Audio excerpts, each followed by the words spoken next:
Hi guys, आज हमें differential equation का चैप्टर सिमल्टेनियस डिफरेंशियल इक्वेशन के बारे में जानना है। तो आइए जानते हैं सिमल्टेनियस डिफरेंशियल इक्वेशन। सिमल्टेनियस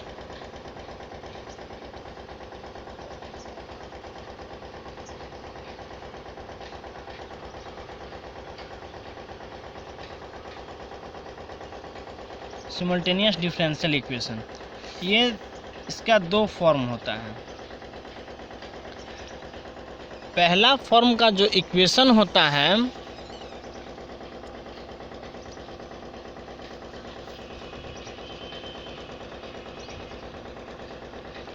वो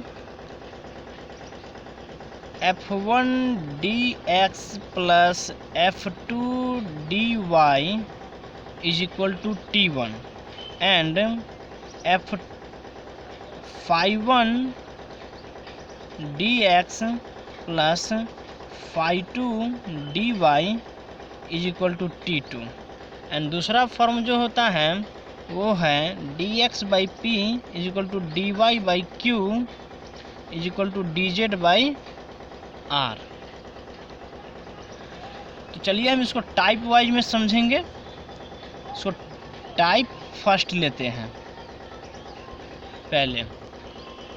तो solution of simultaneous differential equation of the form, यदि इस फॉर्म का डिफरेंशियल इक्वेशन हो तो हम इसको कैसे सॉल्व करेंगे। तो हम यहाँ देख रहे हैं कि ये x और y जो है वो डिपेंडेंट वेरिएबल हैं और t जो है वो इंडिपेंडेंट वेरिएबल हैं। तो इसलिए x डिपेंडेंट वेरिएबल है जो t पर डिपेंड करता है, इसलिए मान लेते हैं x equal to phi t and y equal to psi t. We denote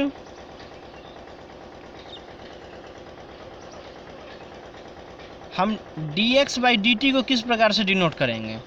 dx by dt को d upon dt of x is equal to dx भी लिख सकते हैं। यदि d2x बाई dt स्क्वायर हो तो उसको हम लिख सकते हैं d2 by dt square of x is equal to हो जाएगा डी स्क्वायर x। इस प्रकार से हम डिनोट करेंगे। From above simultaneous differential equation we find the value of x y in terms of t। हम इन दोनों डिफरेंशियल इक्वेशन से एक्स वाई का वैल्यू प्राप्त करेंगे t के टर्म्स में। इसका वर्किंग रूल जानते हैं।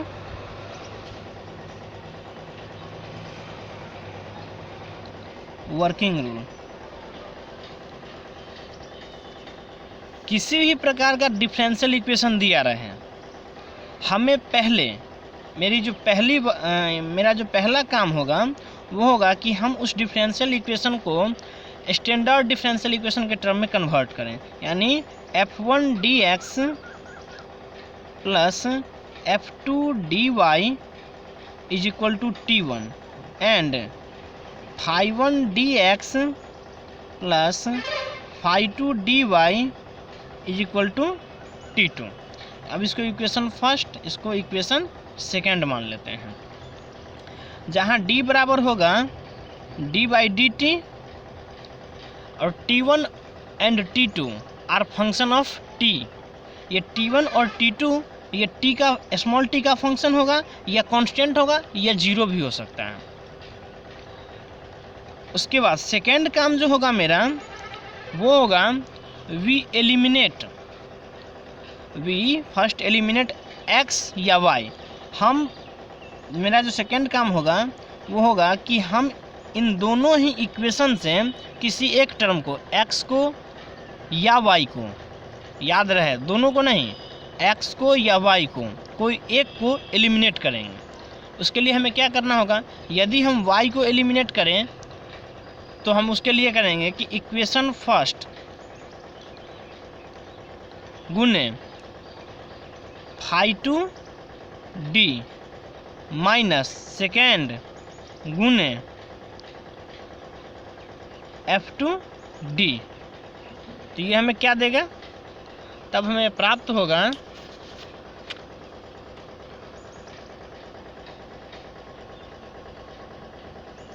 phi2d, हमें phi2d f1d minus f2d phi1d of x is equal to phi2d t1 minus f2d t2 प्राप्त होगा, जिसको हम इक्वेशन थर्ड मान लिए हैं। अब ये linear differential equation in x है, जिसका कोफिशिएंट जो है ये वो कांस्टेंट है। तो अब हम इसका CF और PI निकालेंगे, इसलिए सॉल्यूशन ऑफ दिस इक्वेशन यानी इक्वेशन थर्ड हो जाएगा x equal to CF plus PI, यही इसका सॉल्यूशन हो जाएगा। अब हम इसको FT मान लेते हैं, इसको FT मान लेते हैं से। अब हम इस जो x का वैल्यू है वो इक्वेशन फर्स्ट, ये इक्वेशन फर्स्ट या सेकेंड, इन दोनों में से किसी एक में डालेंगे। ओके, तो x equal to FT and dx by dt is equal to हो जाएगा f डैश t।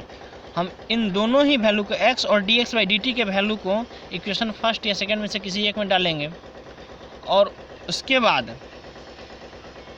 हम y का वैल्यू प्राप्त कर लेंगे, y का वैल्यू हमें प्राप्त हो जाएगा। उसके बाद हम मान लेंगे y इक्वल टू gt, और ये gt जो हम y इक्वल टू y का वैल्यू प्राप्त हो जाएगा, जिसको हम gt मान लेंगे, और मेरा जो रिक्वायर्ड इक्वेशन होगा x equal to FT and y equal to GT, यही मेरा रिक्वायर्ड इक्वेशन हो जाएगा। अब आइए इसी के बेस पे एक सवाल देखते हैं। dx by dt minus 7x plus y equal to 0 and dy by dt minus 2x minus 5y equal to 0। ये गिवन मेरा है।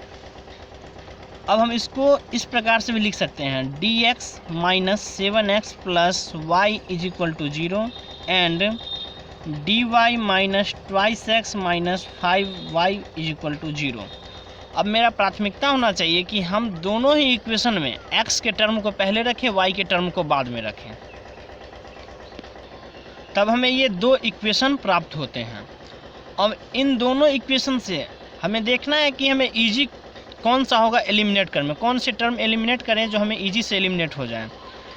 x और y में हम देख रहे हैं कि यहाँ y सिंगल है, यहाँ इससे इसमें अगर मल्टीप्लाई कर दें और इसमें 1 से मल्टीप्लाई कर दें रिवर्स कोफिशिएंट से, यानी एक दूसरे के अपोजिट से, उसके बाद हम घटा दें तो मेरा ये दोनों टर्म एलिमिनेट हो जाएगा और सिर्फ x में बच जाएगा। हमें जो एलिमिनेट करने के बाद इक्वेशन प्राप्त होते हैं वो होते हैं d minus 5 into d minus 7 into x plus 2x is equal to 0। अब हम इस दोनों टर्म को मल्टीप्लाई करते हैं और हमें इक्वेशन 3 प्राप्त हुआ, जो है d square minus 12d minus 37 into x is equal to 0।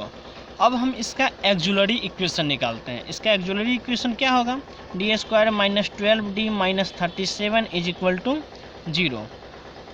अब d square minus 12d minus 37 equal to 0, ये एक 2 डिग्री है, तो हम इसका d का वैल्यू यहाँ निकाल रहे हैं। क्या होगा, जब हम इसे कैलकुलेट करते हैं तो ये प्राप्त होता है 6 प्लस माइनस आई, जो alpha plus minus i beta के फॉर्म में है। जब alpha plus minus i beta के फॉर्म में होता है तो हम लिखते हैं x equal to e to the power alpha t, यानी अल्फ़ा के जगह 6 है तो 6t into C1 cos beta T यानी 1t सीधे t plus C2 sign t। ये मेरा हो गया equation 4।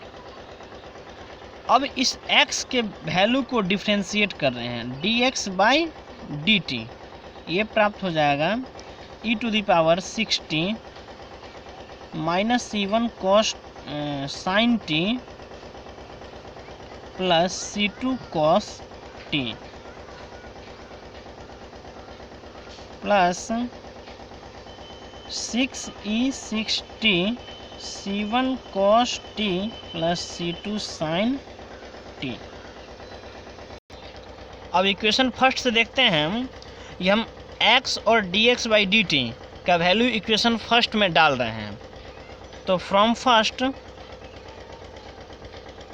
y is equal to हो जाएगा 7x minus D X by D T. अब इसमें हम x का वैल्यू और dx बाई डी टी का वैल्यू डाल करके सॉल्व करेंगे। यहाँ हम देख पा रहे हैं कि ई टू द पावर 60 दोनों ही टर्म में कॉमन है, तो हम इसको कॉमन ले लेते हैं, होल कॉमन। और यहाँ 7 है, 7 से हम मल्टीप्लाई कर देते हैं, 7C1 cos T plus 7C2 sin t, minus यहाँ पहले से है, यहाँ माइनस है, minus minus plus C1 sin t minus C2 cos t, ये 6 हो जाएंगे इसमें, minus 6C1 cos t minus 6C2 sin t.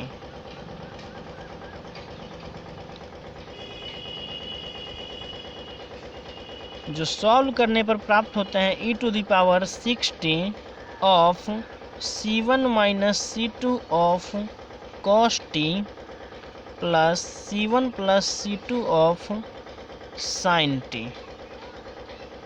इसको इक्वेशन 6 मान लेते हैं।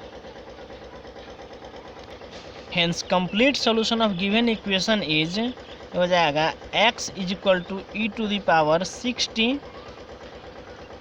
Of C1 cos t plus C2 sin t and y is equal to हो जाएगा e to the power 60 C1 minus C2 of cos t plus C1 plus C2 of sin t। यही मेरा solution हो जाएगा। तो आज के इस वीडियो में हमने जाना कि सिमल्टेनियस डिफरेंशियल इक्वेशन के थ्योरम टाइप फर्स्ट के बेस पर एक प्रॉब्लम